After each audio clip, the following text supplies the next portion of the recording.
Welcome to the Fighting on Film podcast, the podcast all about classic and obscure war movies, from the Normandy landings to the days of chivalry and swords. If it's been captured on film, we're going to try and cover it. I'm Robbie of RM Military History. I'm Matthew Moss of Historical Firearms and the Armourer's Bench.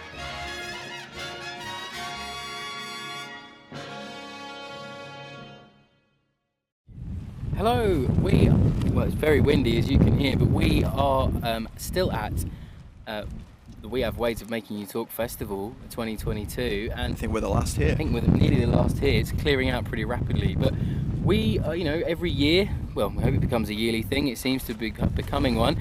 We do, We Have Ways of Making You Talk Festival wind down, and later on, like we did last year, we'll be peppering in some vox pops from the great and the good of the show, some listeners, some historians, about their favourite war movie character. Matt, how was the show for you? It was great. I mean, I saw more talks than I managed to last year. Yeah, we did. I think we did. Just about. I saw some great ones. We missed a couple on Friday because of terrible traffic getting here. Yeah, it was dreadful, wasn't it? We missed Andy Chatterton's Auxiliaries talk, which I was really hoping to see, but it was like the first one on, wasn't it, at 2? Yes. And we only got here at 5 because of that awful traffic. But I caught Spaniards in the War. I know, with Sean Scullion. Yeah, that was great. I managed to catch an AFPU talk. I did too, that was very good. By some chaps that had done a lot of research and had actually one of the cameras, cine cameras that the guys used in Northwest Europe. Yeah, that was incredible. Yeah, and they traced the whole history of it. Just brilliant. What else did I see? What did you see? Well, I think. Oh, well, I caught Giles Milton's really good talk on Churchill's ungentlemanly warfare. Yeah, it was really good to actually meet Giles and chat with him about like where our research overlaps. You know, the Furs, MD1, Piets, yeah, of course, bombards and stuff. Yeah. Yeah, it was really good. And then obviously Saturday we brought back the quiz in the Arsenal.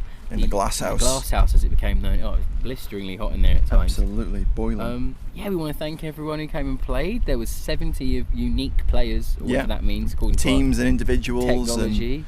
It was great fun. Like it worked pretty well. A couple of glitches. I think it was a little few gremlins here and there, but I think it worked quite well. Everyone enjoyed it that I spoke to, which some lovely feedback. Brilliant. And of course, Woody and Stuart, photographer, they were the WoodBert, and we didn't know quite who they were. We were looking, and then we saw Woody sneaking at the side, and he popped out about halfway through and waved, and I was like, oh, interesting. Yes. Thought he was coming just to show support, but no, he was playing, and he took home the trophy. Of course. It wasn't a foregone conclusion though, because we had a very close thing. It was a very close run thing. Yeah, we had a great team. DannyBoy. They came second. They took home the goodie bags. And the leaderboard moved around as well during between each round, which was really exciting. And it was nice to see that, because last year we did it with clipboards. Yes. And you didn't know until the end. No, exactly. And this year we knew straight off. Yeah, we did. And there was some great. It was nice to show of hands at the start after who played last year and who played this year, and there were more new people playing than old. It was about 60-40, wasn't it? Yeah, it was. New people. Nice to see some new faces. Hopefully you're listening as we build the show going forward. Yeah. Talks wise, I caught Peter Caddick Adams today. Victory in Northwest Europe. Yeah. I mean, Andy Aitchen's talk on the 52nd of course, Nolan that's who I was trying. Was fantastic. I was about to mention. Yeah. Really, really something. Great. We hope more is born out of that. Yeah. He really knows his stuff. He was wearing a FOF t-shirt, He was wearing a Fighting on Film t-shirt. He was very kind about the FOF t-shirt. Yeah, if you can hear cars and things going by, the flap of the tent, that's just mise en scène. Yeah. Oh God. Yeah. Oh no. We've had a FOF. Oh, what we fracas, a FOF fracas, if you will. So I was chatting to some of our lovely listeners. Some of you. And people remain nameless, mainly because I can't remember people's names half the time. We remain nameless. But I got told that Matt uses the word mise en scène probably more than most. And the one thing that was funny, not only someone said if I had £1 for every time I had to edit him saying it out, I'd be a rich man. But secondly, the amount of people that don't actually know what it means. So Matt, why do you edit out mise en scène? I don't, not every time, but if you've already said it in the episode and then you say it about 6 or 7 times. Well, yeah, we do that anyway. I knock it out. I don't say it 6 or 7 times. Oh, it can feel like it. It's a... Stop. So maybe once and for all, for listeners, can you explain mise en scène very quickly? Oh my word. It's a certain genital war. Oh my god. So yeah, it's the feel of the scene, the detail in the background. It's the ambience created within that scene. Yep. That's probably the Like best everything way from of the set describing it. dressing, Yeah, the lighting, costume. everything else. Yeah, It's just a fancy word for background, really, sometimes. Yeah, as well. Yeah, there's an element of that. But Yeah. I don't say it that often. No, I don't think it was funny though. I just wasn't expecting it. It was hilarious. I'm glad people are noticing. Oh no, it's good. Yeah, exactly. Yeah. It means people are listening. It does And I mean appreciate that. people are listening. And maybe, without further ado, we should lead into our question this year. And I'll start off with Paul Woodidge, our quiz winner. So I'm here with Woody of WW2TV, friend of the show. Please check out his channel. It's fantastic. Weekly. Is it weekly at this point? 4 or 5 shows a week. 4 or 5 shows a week. If you're a World War II fan, it is the place to go on YouTube. But as always, I'm asking a question, and my question this year is, Woody, what's your favourite war movie character? I'm going to go a bit off the wall here, and I'm going to say Percy Herbert as Blanco in Sea of Sand. Oh, man after my own heart. So, for those who don't know, Sea of Sand is the legendary LRDG desert movie made in the late 50s, and Richard Attenborough and Michael Craig are the stars. Percy Herbert, if you don't know the name, look him up and you'll realise you know his face kind of looks like a crumpled potato. And I was in contact with his daughter a few years ago, and he was in all the films right up into the Wild Geese and the Sea Wolves, and he was in Bridge on the River Kwai because he'd been a prisoner of the Japanese. But in Sea of Sand, he plays just a kind of a very few lines corporal, friend of Richard Attenborough. But without giving too much of the story away, if you haven't seen Sea of Sand, he is left behind a Vickers machine gun in the desert, and he's listening to the radio, and he's listening to a gardening show, the BBC or something back in England, and it's you've know a little bit about his family and his wife and his kids, and it's, to me, it's the representation of just the average guy who goes to war, who hasn't necessarily earned a Victoria Cross. He's not been Richard Burton and broken into a castle in Germany. He's not been, the fighter pilot that shot down 30 Messerschmitts. He's just done his job, wishes he was back with his wife and kids, and he's been there and done it and done everything that's asked of him. And to me, he's the iconic movie character because he's the iconic war hero without doing anything heroic, if that makes sense. I'm here with Phoebe from Khaki Malarkey. Hello. And as I'm asking everyone that we come across, who's your favourite war movie character? I have recently watched the film A Private War, which is the story of Marie Colvin. So that is my favourite war movie character, Rosamund Pike's portrayal of Marie Colvin. Short and sweet? Yeah. Very nice. Yeah. And please do listen to Khaki Malarkey. The episode we did was fabulous. Get a plug in there. I've just bumped into Ben Willibond. Now, dear listener, you probably know him best as Captain from the BBC series Ghosts. But as with everyone else, I'm asking him who's his favourite war movie character. Okay, this is very straightforward. So it is Major Smith from Where Eagles Dare, so Richard Burton. Of course. And the reason is, I fell in love with that movie when I was, probably about 8 years old. And I've watched it so many times. And it took me about 4 or 5 viewings to figure out his treachery. But I just love it's sort of the simple complexity of his character. Also, it's utterly absurd. The guy's about 55 years old, an advanced alcoholic, and he's climbing up castle walls, and it makes you think as a kid, you can achieve anything. But he's fabulous. It was just the performance of it, and the sort of the setting, the performance, the execution of that, delivering that role was just spot on. I absolutely loved it. Brilliant. Thank you. You're welcome. Great. We're here with Al Murray, and we're asking everyone what their favourite character from it doesn't have to be their favourite war movie, but from a war movie. What's your favourite character from a war movie? I think Richard Todd's Guy Gibson is pretty much everything you could possibly hope for from a war movie character. I can almost see him standing with his hands on his hips. With his hands on his hips, Yeah. but also the weight of the world on his shoulders, That sort of, and obviously, I've read some books about Guy Gibson, so he may not have been entirely like Todd's portrayal, but I'll take the war movie Guy Gibson every time. I mean, you can't go wrong with Todd. No. Let's But face it. it's that film where he is the central character in that movie, and for all Michael Redgrave's kind of like banging desks and saying I'm going to prove you all wrong, blah blah blah. I think it's really good, and the thing at the end where he says I've got to go write some letters now. That's powerful. It's so incredibly powerful, and it's Todd's connection with the second, because he's a veteran. You feel he knows what that he's done that. Yeah. He knows what that's like. So yeah, exactly. I mean, I would go Guy Gibson and the Dam Busters. That's a good pick. And certainly not the sniper in Saving Private Ryan. Can we just leave that insane stereotype out of things, please? Don't even know his name. Well, I mean, at least we got some left-handed representation. True. Oh, is that it? Left-handed shooters like me and Matt. Okay. I withdraw that. No, but it's a very God mode, isn't it? Yeah, exactly. Yeah. Fantastic. Thanks, Al. Pleasure. We've just managed to catch David Willy. You'll know him best as the curator of the Tank Museum. And I'll ask the question again. Who's your favourite war movie character? For me, I still get emotional about The Way Ahead and David Niven giving his talks to the guys, because it's a beautiful film, the way it's constructed, in the way of sort of taking a group of disparate people, how they come together, how he has to try and form them, and the speech he gives before they have to attack a German position. They've been retreating, etc.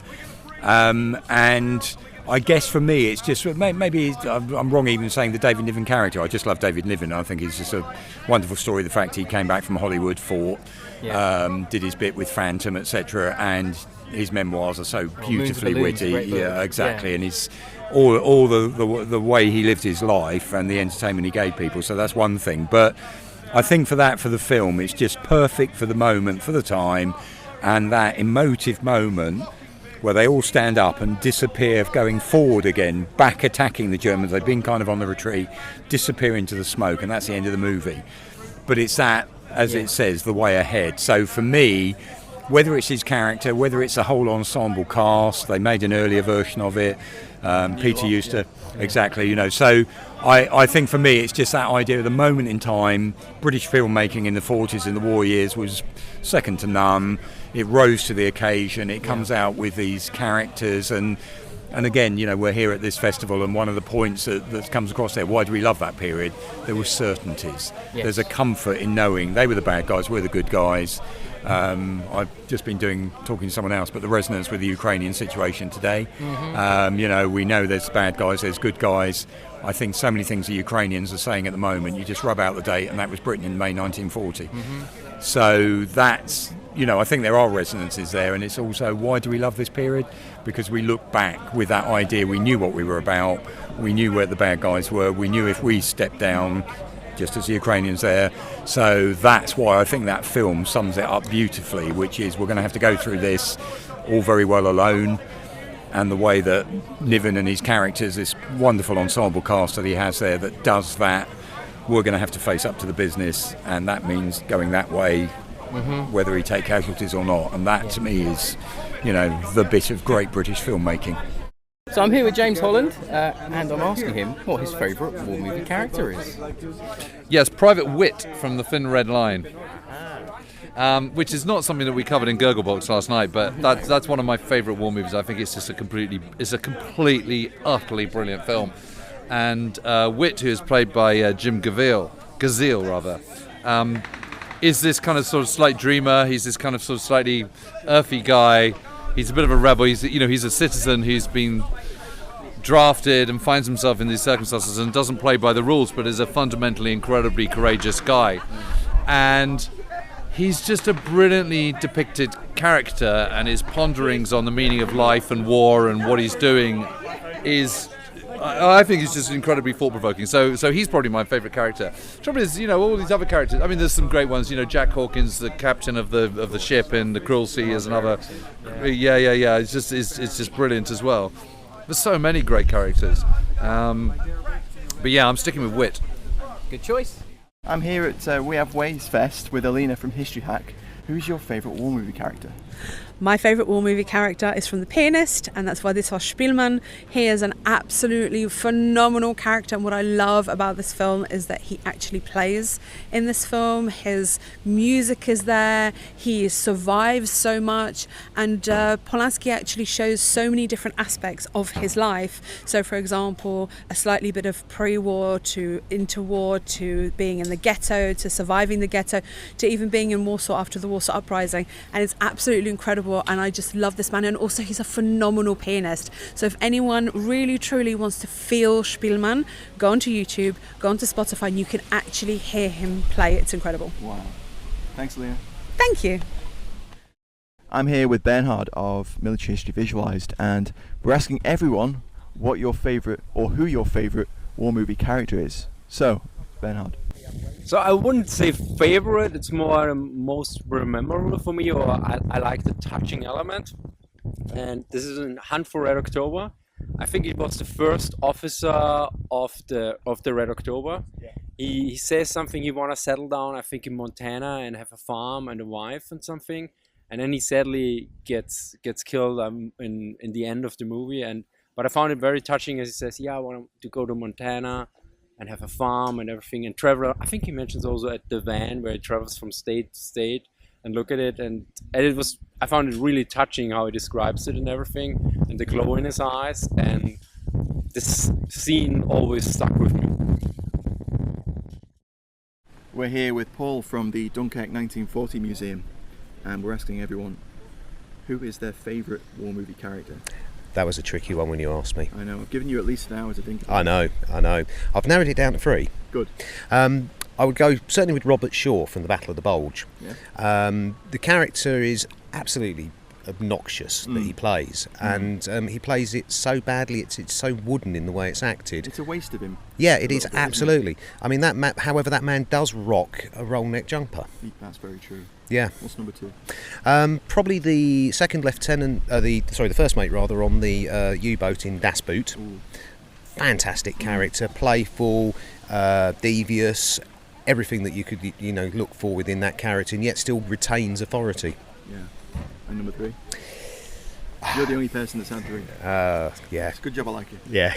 Okay. It's Christian Waltz in Inglourious Bastards. Oh yeah. I mean, that is the most beautiful portrayal of an evil character that is yet so overwhelmingly charming. Yeah. It just works so, and he just does it so well. I'm also here with Debbie from the Dunkirk 1940 Museum. My favourite war movie character is Lieutenant Chard from Zulu, played by Stanley Baker. He's there to do a job, he gets on with it. He's such a contrast to Bromhead, who's the louche man who takes advantage of where they are to go hunting and then gets hacked off that Chard has co-opted some of his men to help him build his bridge. I know. As the film goes on, they kind of get on a bit better because they have the common enemy, the Zulus, start attacking, and by the end of the film they do have a grudging professional respect for each other. But Lieutenant Chard, he's a working man and he does his job. He's a good, brave soldier. Great choice. Hello, Robbie here. Did you know you can support the podcast on Patreon? Join the supporting cast today and gain access to exclusive perks, such as discount codes, our monthly Patreon film votes, and the chance to get exclusive merchandise before anyone else. Search Fighting on Film on Patreon or find the link on our website. Thank you. Now back to the show. So we've moved into the car because it's getting a little bit windy. We might try and sit back on the camp chairs again in a minute, but it was really gusty last night. I felt like the tent was twisting. Yeah, off HQ was Mobile HQ was twisting. It was. I felt like we were on like the hill that in we were like camping out somewhere in like where eagles dare. We were like clinging on for dear life, weren't we? No, but I mean, so picking up where we left off, one of the things I thought was really cool, and I was so excited as soon as I saw it when we arrived, was the Matilda Mark 1. Yeah, I couldn't believe I've it. never seen a Matilda Mark 1. Well, I think I saw it at the Tank Museum and got equally geeky. Yeah. But I've never seen it in a field. No, like, and you walk around Like, it up close. really up Yeah. close, touch it, you know. Oh, it was amazing. And I think it's the same one that Richard Holmes did, that little section in the Arras episode of War Walks. Yeah. Which is fantastic. If you haven't watched that, it's fantastic. And that one, I was amazed when he told me this, was in really bad shape. It was a range tank, a range target, and it had been peppered. And it was restored by a chap in Yorkshire. And it looks phenomenal. Yeah, and it really does. That one hole that they left, that we both put our finger through. I know. That was left there to show that had once been a range tank. Because we were thinking, oh, is that a German anti-tank weapon? Is it that? You know. Yeah, we wondered what it was. Yeah, we were. Yeah. Rightly so, and it was just, and I thought it was really illustrative that, you know, you put your finger in there, phrasing, and you couldn't reach the other side of the armor. No, it was that thick. Yeah, exactly. And that for me, like I was just about to say, I remember, I think it was a Saturday morning. I remember getting really heated with some chaps, not heated, like, you know, polite banter sort of thing, where they're going, oh, look at this thing, you know, what's it ever been good for? And I was like, it was a great tank. It did good. It did an adequate job. It's an infantry tank. It was on the armor triangle. It just was heavily weighted towards armor. Yeah. And not very well weighted towards firepower or speed. It's essentially a Vickers gun on tracks.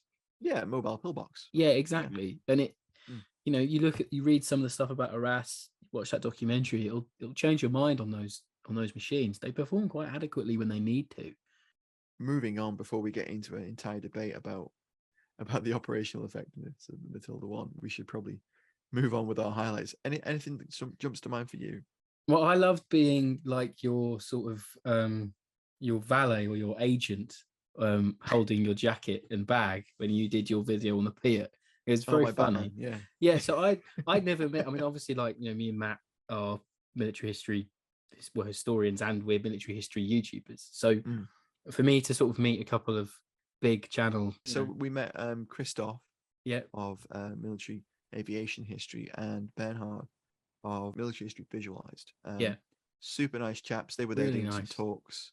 And Benhard asked me to do a little video on the pier with him, which was really nice. And you know me, there's no opportunity to bring up the pier that I will turn down. Well, Matt just looked at me. He went, "Oh, come with me. We're going to go and look at this pier." And I was like, oh, "Okay." Like, how many times have I heard that before from you?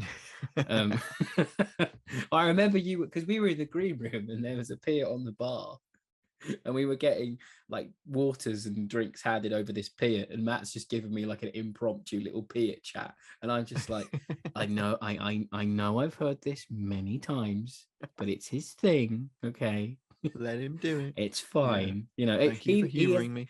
He hears me bang on about some random jacket in war films. It's fine. Like, I don't mind at all. But no, it was really nice just to see Matt in his element, like doing a piece to camera, totally off the top of his head. And it was just really interesting. And then I think you fired it as well, didn't you? Telling me afterwards, so I had to go off and do something else. Doing my whole, you were busy. I was there doing my whole spiel.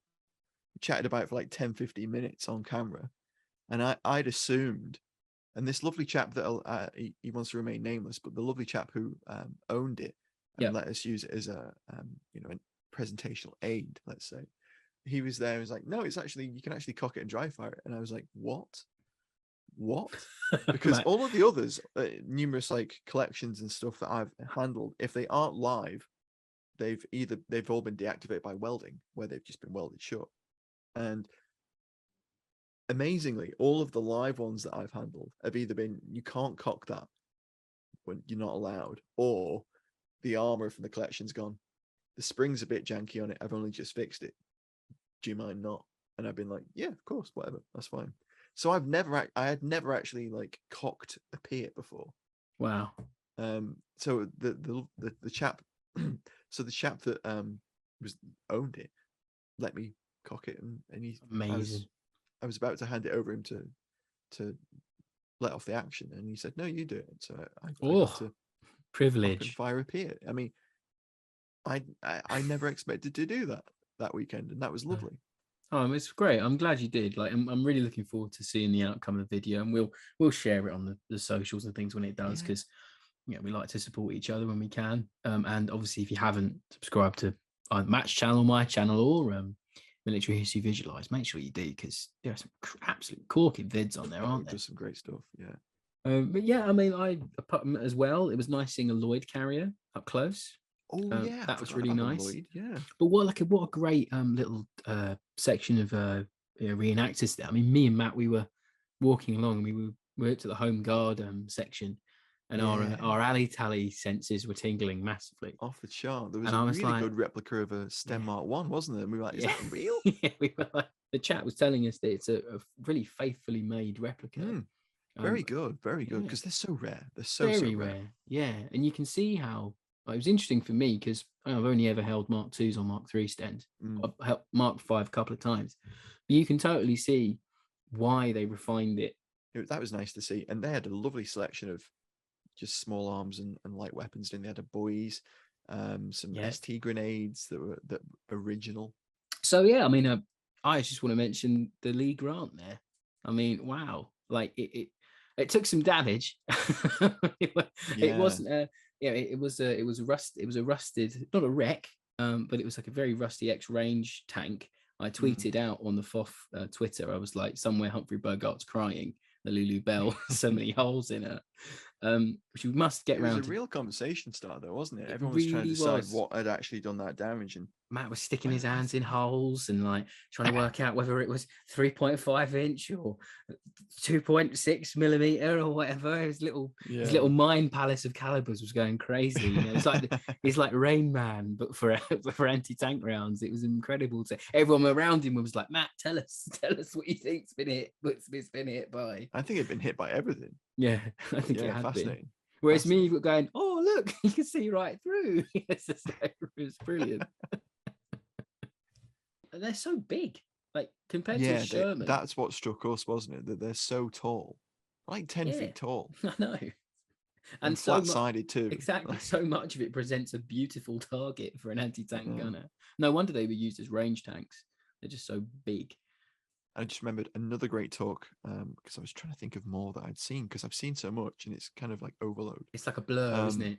Yeah, I sat and watched Ian McGregor's Stalingrad Lighthouse talk, because he's got a new book out on it, and that was really interesting. That was a full house. No, I was standing remotely. Wasn't it? Yeah. So I found the whole thing really, really interesting. Yeah, it really is. I was a bit sad I missed Maurice Blick's talk, the Belsen survivor. I didn't get a chance because I think I was doing the Piat chat with Benhard at the time. That's why I missed it. Because I was doing that, and then I just managed to get up to Peter Caddick's talk. It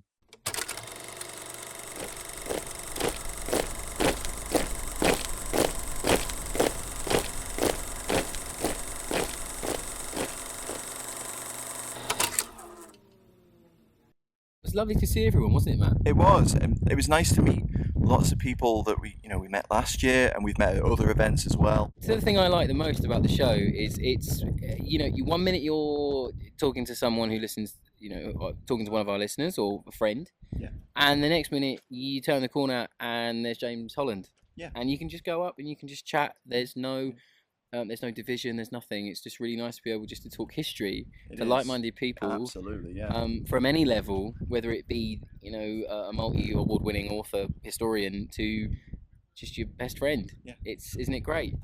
And it's just nice to hear from you guys as well. And we actually got caught up with some of them this year and asked them about their favourite war movie characters. Okay, we're here with Bill, who's a listener of the podcast, and he's going to tell us who his favourite war movie character is. Yeah, Matt, my favourite war movie character would be Ives from The Great Escape, because he reminds me of my great-granddad, who was also in Stalag Luft 3, and I always get a little bit choked up when he goes wire happy, and he goes for the wire at the end, and they shoot him, and he ends up hanging on the barbed wire at the end of it. It gets you, doesn't it? Yeah, absolutely chokes me up every time. Yeah. I'm here with Paul, a listener to the pod, and we're asking everyone who is your favourite war movie character? I'd have to choose Whitty from The Wild Geese. I like. What a choice. He's they accept him for his campness. I know, yeah. But he's an essential part of the Played plot. by the iconic Kenneth Griffith. Yeah, and his death scene, both touching and. I know, but it's a hell of a way to go, iconic isn't it? way, yeah. Uzi in one hand, machete in the other. Love it. Thanks, Bill.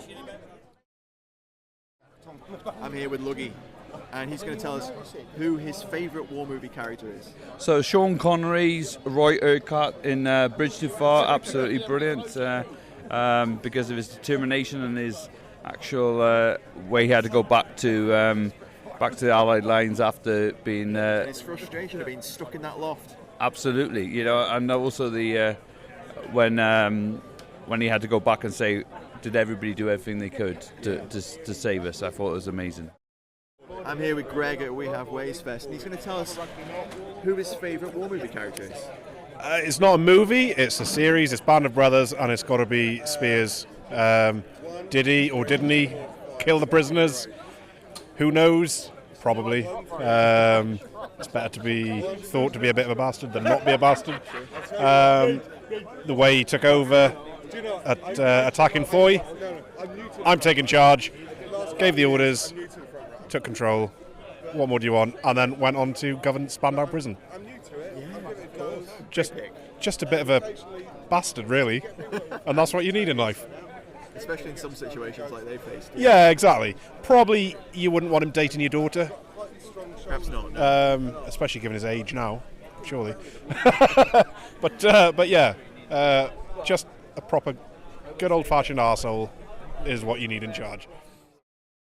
So I'm here with Ian Pegg. If you'll know Peggy, he's the padre of the independent company, and we're asking him what his favourite war movie character is.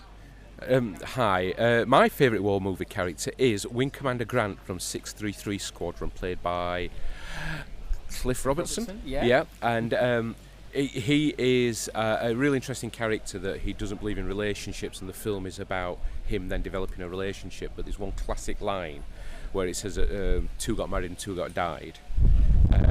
And the other character to him said, I thought you didn't believe in marriage. He says, I don't believe in death either. That's a great line. But the film just resonates, and it's so well played, and that character itself is just the core to that film. Yeah, it is. I just caught up with one of our Patreons, Paul Hicks, and you may know him on Twitter because he sculpts those fabulous wargaming figures for Empress Miniatures. And I'm asking him, as I am everybody, what's your favourite war movie character? My favourite character is the Sergeant Major from Glory. Well, not really my favourite, because he's a bit of a git. Right, of course, yeah. But he is what I would expect a Sergeant Major to be like. It just seems to be plucked out of history.